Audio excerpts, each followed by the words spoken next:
Child abuse is a crisis that affects millions of children worldwide, cutting across borders, cultures, and communities.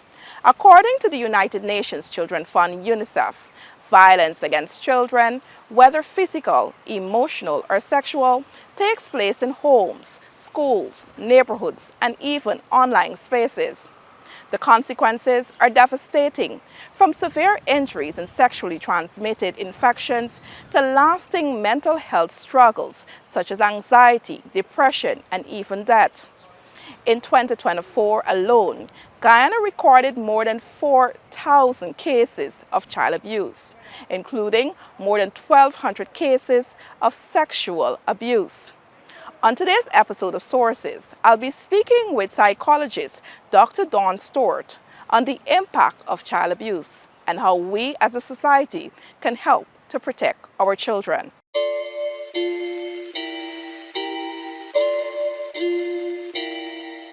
Hi, good day, and welcome to another edition of Sources. I'm your host, Svetlana Marshall, and today we'll be talking about a very serious issue, child abuse. And with me is Dr. Dawn Stewart, a psychologist. Dr. Stewart, thank you so much for being here. Thank you for inviting me. Thank you for having me here. This is a really important topic. As you truly mentioned, it's really extremely important. Dr. Stewart, in 2024, Guyana recorded over 4,000 cases of child abuse. Before we get into the numbers and the causes, help me understand what constitutes abuse and more so child abuse. Okay, so let me say, child abuse in our culture can be skewed and the meaning varies depending upon who you get that answer from, right? So let me first define for you the official definition of child abuse. And child abuse is actually occurs when a child experiences harm or neglect, right? Often the abuser is someone that the child know, a family friend, a member of the community, a parent, a guardian, whoever that's responsible for those children. And child abuse comes in different forms. You have physical abuse, you have emotional abuse, you have child sexual abuse, you have medical child abuse, and you also have child neglect. These all encompasses child abuse and what that means to us, right? Let's first deal with physical abuse and the issue of punishment, corporal punishment. Where does it borderline? When we talk about physical abuse, we talk about licks. We talk about slapping. We talk about pushing. We talk about punishing, kicking, shaking, burning a child, not feeding a child, not having a child eat something when they should eat, right? And forcing children to drink or to not, or avoiding having them use the bathroom. You put them on punishment. You're not allowed to use the bathroom. All those things consist of physical abuse. Right. In our culture, it may be said that it's okay to maybe to beat a child or share licks, as they would say. Do you agree with that, or does it, when it becomes you have marks on your skin, is it then only that it's constitute abuse? In most cultures like ours, corporal punishment or physical punishment is often seen to be very normal and acceptable, a way to manage children's behavior. While this may not always be child abuse, in most cases it is child abuse to the extent that children have emotional reactions to the abuse that is inflicted upon them. So it is child abuse, and it is child abuse when we hit children because they're fragile, their emotions are fragile, and therefore it's painful to them. It's painful to them. Dr. Stewart, what is the root cause of physical abuse? The root cause is really complex. It's child abuse and abuse is a multifaceted, complex situation that occurs. And you have to look at the origination, or where does it come from.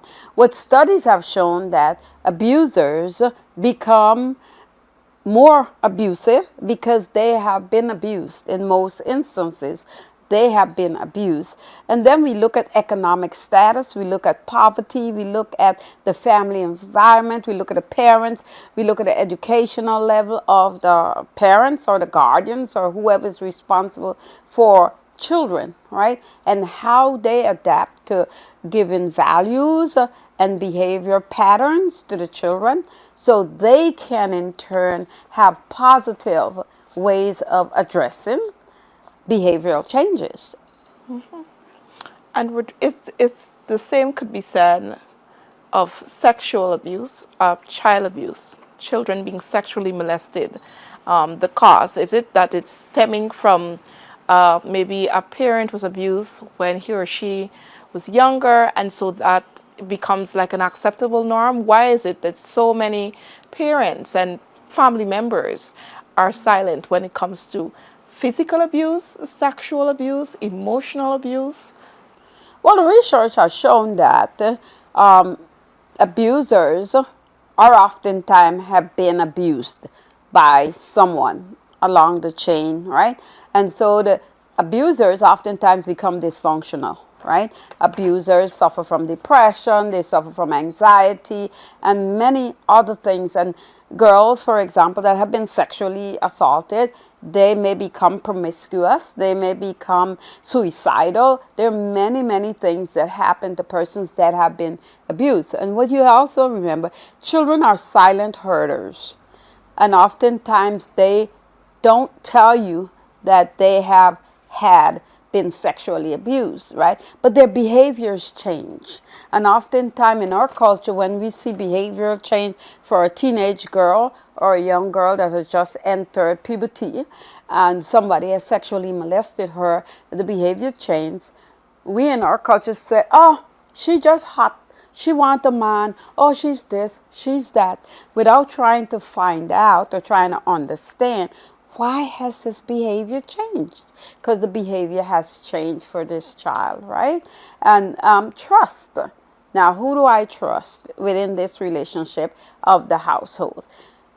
You ask about how do we work this out? How do we figure it out? But if I'm in the household and I have been sexually molested by my brother, my older brother, who is the breadwinner, or my father, who is the breadwinner, or my mother, who provides for me, it's difficult for me to be able to say to you as a child that I am being abused. On the other hand, if my child is being abused and I don't work, never worked, don't have no resources that I'm capable of looking after my family, and I may have 3 or 4 children, and you're the sole breadwinner, I may decide that I can't do anything about that abuse because what are my alternatives? Where do I go? How do I eat? How do the rest of my children, 6 children I have, or 4 children, or 3 children, how do they get food? How do they get clothes? How are they able to go to school? So there's a myriad of things that we begin thinking about when we're placed in these situations. Not as easy as saying, walk out. Get away from him. Admit that he's doing that or she's doing that to the children. It's not as simple as that. Yes, persons should acknowledge when something like that is happening within the household. But there's no resources, large-scale resources, to assist in finding places for persons to live, that they will no longer be threatened by the violence because there might be more violence within that household. The female or the male, because males do get abused, the female or the male in the relationship may be abused to the also besides the child that's being sexually abused. Okay. And sometimes I've seen cases where maybe both parents are working, but abuse in the home of a child still takes place. Why would a parent, either mother or father, would be reluctant to either speak out, seek help from the authority, and help for that child? In our culture, both parents may be working. but women also fall prey to the systematic problem of patriarchism, where men are the more powerful persons in most instances within the household. They dictate what happens within that household in a lot of instances throughout the world, right? So you may be working, but you have no power within the relationship. And your finances, you have no control over it in that relationship. So even though that you both parents might be working and you think we are partners and we share this relationship, it may not necessarily be that in that particular household. So therefore, I still have the fear, and maybe I'm being abused. Working doesn't mean I'm not going to be abused. There are many people that work and are still abused, right? So you could be working and you could still get the abuse, and I'm being abused and my children are being abused. I'm afraid to leave for various reasons. There's a gamut of reasons why people fear leaving. They fear that they might be killed, depending upon what the aggressor is saying to them. And they have to process, where do I go? If I go somewhere, can he find me? Would he or she be able to hurt me? Would she hurt my children? Because there are often threats involved. Recently, we've seen at least 2 cases in where children were the subject of abuse because the parents somehow they were acting out because of issues between both parents, a couple. What probably is running through their mind, and how could we help to safeguard our children from the looking on somebody, a close relative, maybe could intervene? The child was acting out, or the parent were acting? The parent was abusing the child because of maybe the mother and the father fell out, so the child becomes the subject of abuse. That's somehow fine. That happens a lot. Yeah.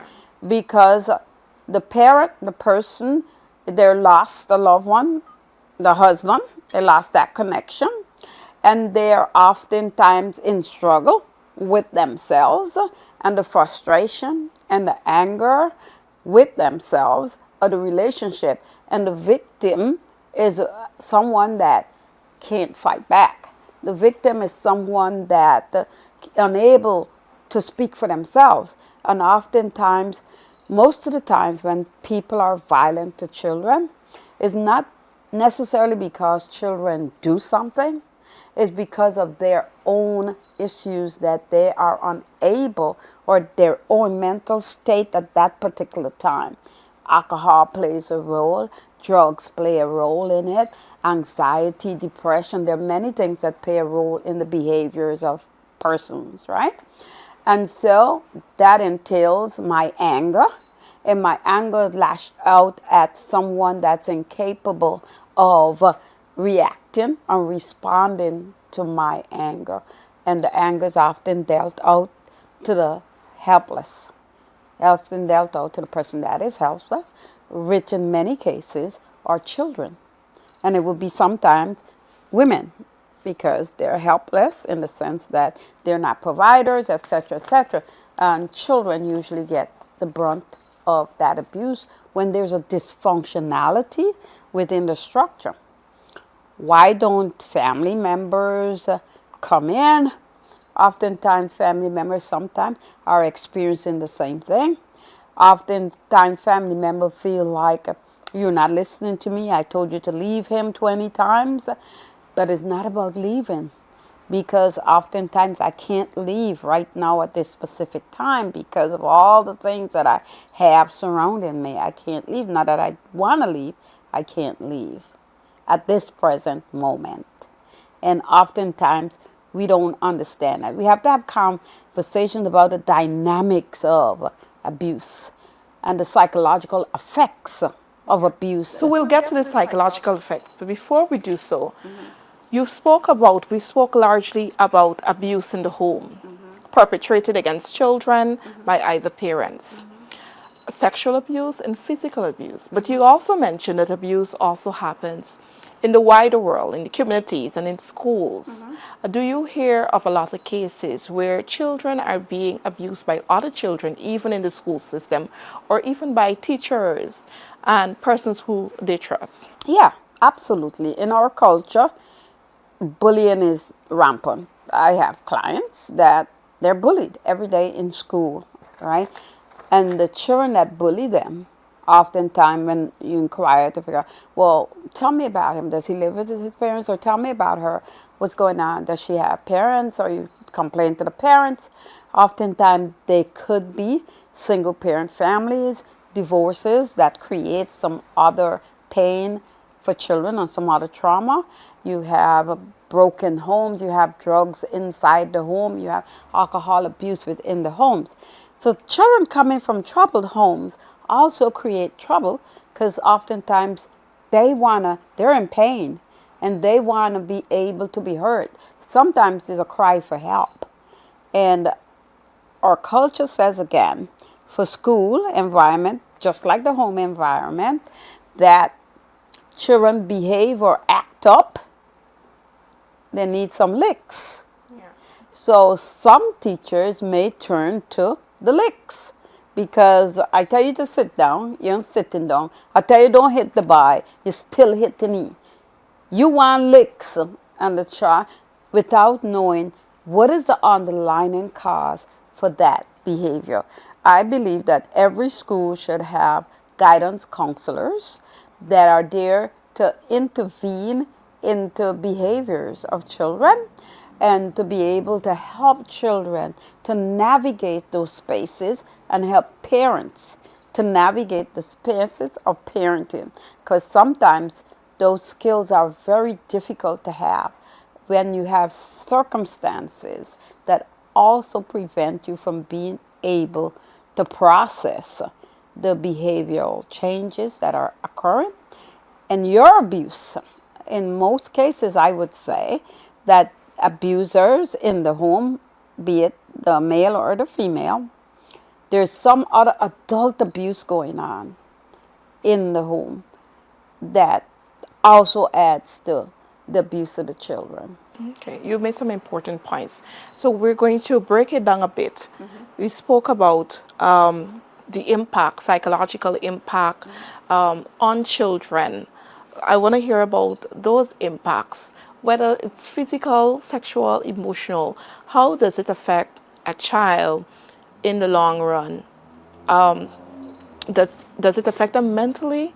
How do they cope in society going forward? But also it's important to speak on how teachers and persons in society and even family members could help detect, because oftentimes we hear, oh, but I didn't know this was happening.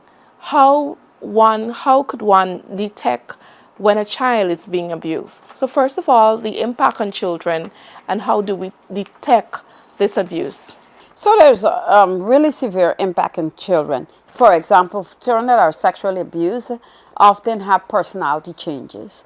And when personality changes occur, it affects their mental ability to function normally. You would often see children acting out sexually inappropriate ways, right? You would see chronic belly pain, headaches, physical complaints. You would see children running away. And I think one of the situations that just happened where the young lady ran away and went with some man or something, which was in the newspaper, but she was running away from a very abusive home. So you see children running away. You see self-destructive behaviors like cutting their arms and starting to drink alcohol, for example, at a very young age. You see anxiety and depression. You also see difficulty learning and concentrating. So in school, they're not learning, they're not concentrating, they're bouncing off the chair, right? Lack of emotional development. You see children that have been abused, they lack emotional development, right?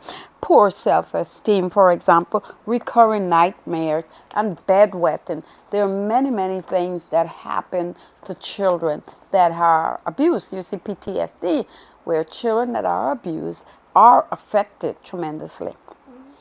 This goes into their adulthood.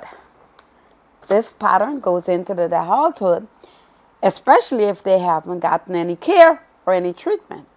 Now, with treatment, some of these things are resolved, right? But in our culture, we don't go see a psychologist.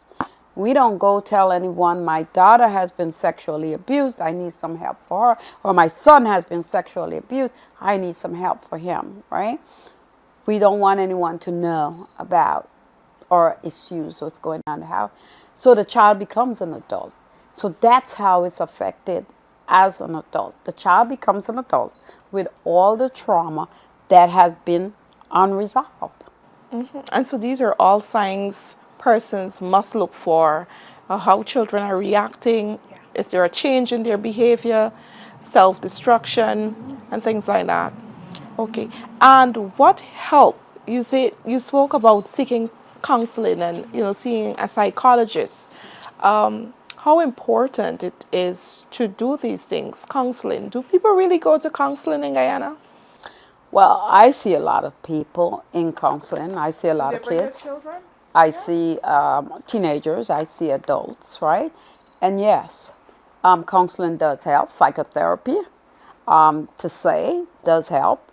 There's also testing to determine whether or not there is some psychological things that's going on, because this could depend. Every human being is uniquely different, right? So how a sexual assault may affect you, it may not affect me, right? Even though the studies show that it does have some personality changes and some personality disorders, and this is not a short-term effect. This is a long-term effect that have to happen to children. I do have a client that 40 years ago, she was sexually assaulted by her dad. And oftentimes she would wake up and go and think today it's just happening right now. And it's been 40 years ago. So yes, it is impactful on our lives. And yes, you do need help. You do need psychotherapy.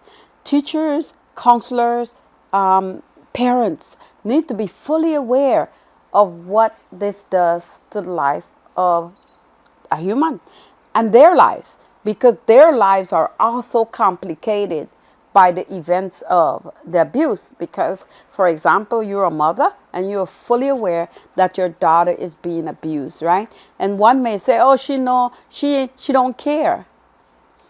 You also have some trauma of that, watching that abuse, knowing that abuse, and it's your child.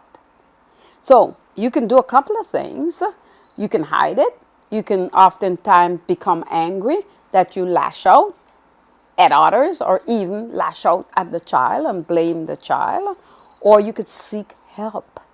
And we want people to seek help. Yes, exactly. And so I know there's the Ministry of Human Services and Social Security. There's also the Child Care and Protection Agency that falls under that ministry. There's Help and Shelter. You spoke about parents, mothers sometimes not wanting to leave because they look at other factors. Yeah. But we have these services available. And there's also the police, because if it's sexual abuse and it's physical abuse to the extent that you are injuring a child, hurting that child physically, then that should be reported. It's, yes, 150%. But we also have to look at our systemic structures and our cultures, because policemen and women are part of our cultures, our belief system. So we have to address, I know you're going to talk about the police, but we definitely have to address the issue of culture holistically. Yeah. So you're saying the police are part of our culture. Go ahead. They're us. We're them, right? So they're a part of our culture. They have some similar beliefs about whipping and flogging and children behaving bad, just like everybody else, right? It doesn't mean that because they're a police, they don't have these same cultural values. So those are some things that we have to educate, keep educating, and change the norm of whipping and sex with children are not things that we do. It's abusive, and we can't do it, and we have to see it that way. And even though I must say there have been improvements in regards to how we address sexual abuse and violence in the home, there have been great improvements, and the police force has worked as well as social protection but we are a long way away from addressing this issue in a magnified way to protect the children, because the children grow to be adults. And if they're dysfunctional, disrupted as children, they will become dysfunctional adults if we don't get them help. And when they get to be a grown man and you see the man often assaulting a woman, then you see you question and you find out this child was always in an abusive relationship within the household from birth. Okay. And so, what could we do as we prepare to wrap up? What advice you'll give to members of the public, the society we live in, on how to play their part in guarding against this abuse, protecting our children, what we could do at the individual level, and for people who are experiencing this abuse, know that it's happening within their home, what message you'll give to them? I would say focus on positive reinforcement. Set clear expectations within the family. Implement logical consequences for inappropriate behavior. But we also have to style appropriate behaviors. We also have to show appropriate behaviors, because remember, children don't necessarily learn what we say.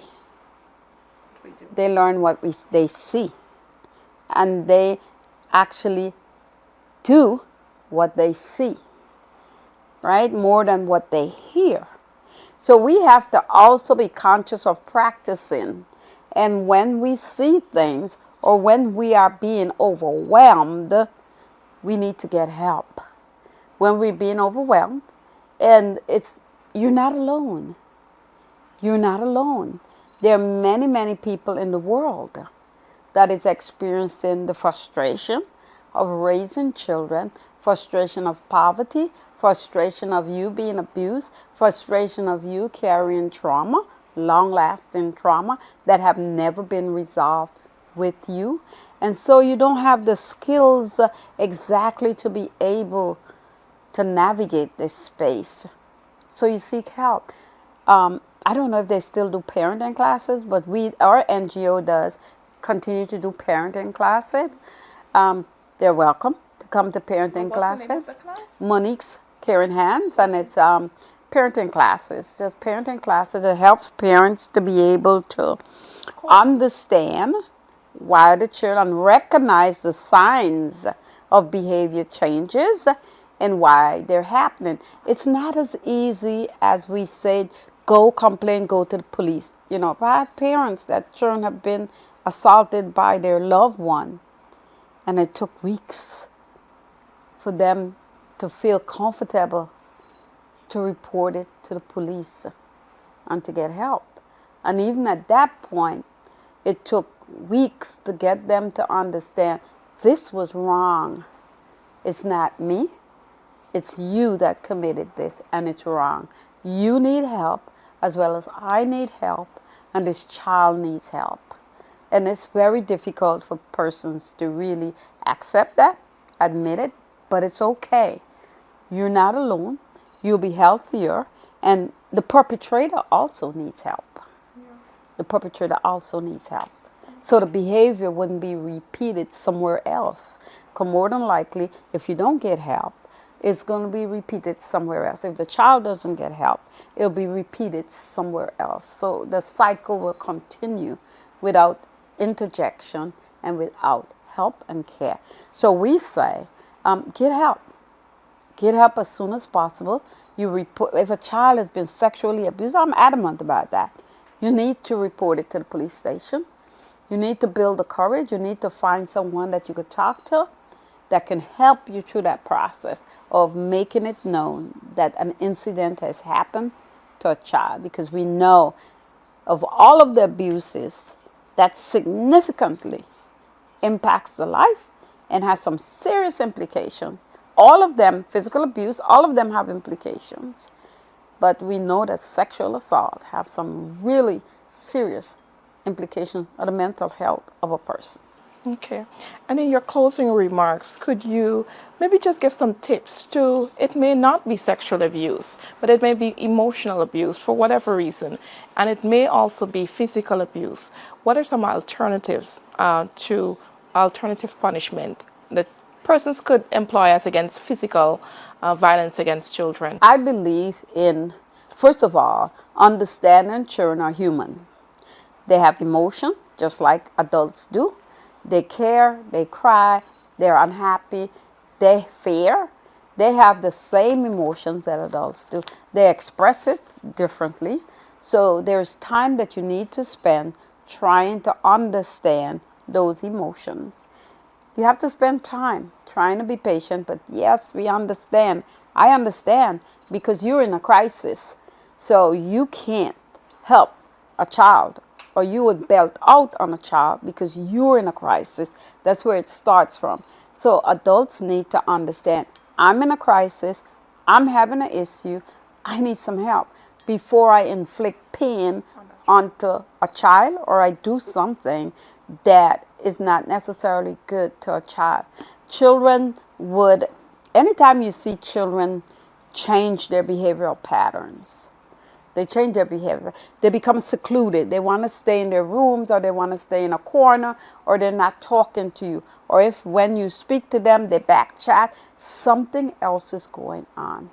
So you need to investigate in a quiet, calm manner as to what's going on. And always I say to persons, sit down to the level of the eye of the child and have them understand that you love them and they're the most important thing in the world, and you trust them and you're here to protect them.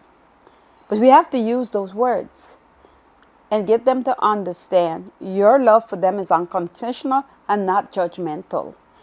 And let's talk about what's going on and let's see what we can do. Why are you behaving like that? There must be, you're a beautiful child.